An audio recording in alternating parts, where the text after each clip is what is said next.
নমস্কাৰ সকলোকে স্বাগতম জনাইছোঁ। এটা ভাল খবৰ, সৰু খবৰ এইটো দিম বুলি এই যিটো সৰু ভিডিঅ' বনাইছোঁ।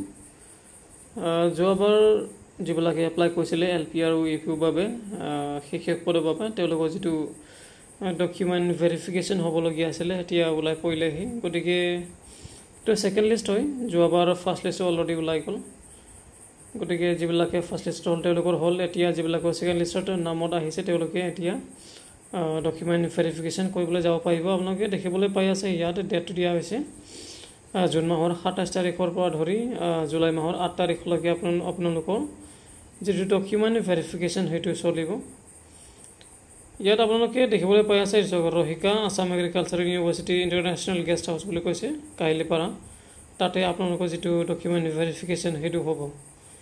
গতিকে LP আৰু UP দুয়োটা হ'ব। গতিকে যিবিলাকে এপ্লাই কৰিছিলে বা নাম আহিলে ইয়াত লিষ্টত আপোনালোকক শুভেচ্ছা জনালোঁ। আপোনালোকৰ কষ্টৰ ফলটো এতিয়া লাহেকৈ আহি আছে। আশা কৰোঁ আপোনালোকৰ যিটো মানে ভাৱধাৰা যে আপোনালোকে এবাৰ চাকৰি পাব বুলি সেইটো পূৰণ হ'ব বুলি ভাবি এই যিটো সৰু ভিডিঅ'টো বনালোঁ। ধন্যবাদ।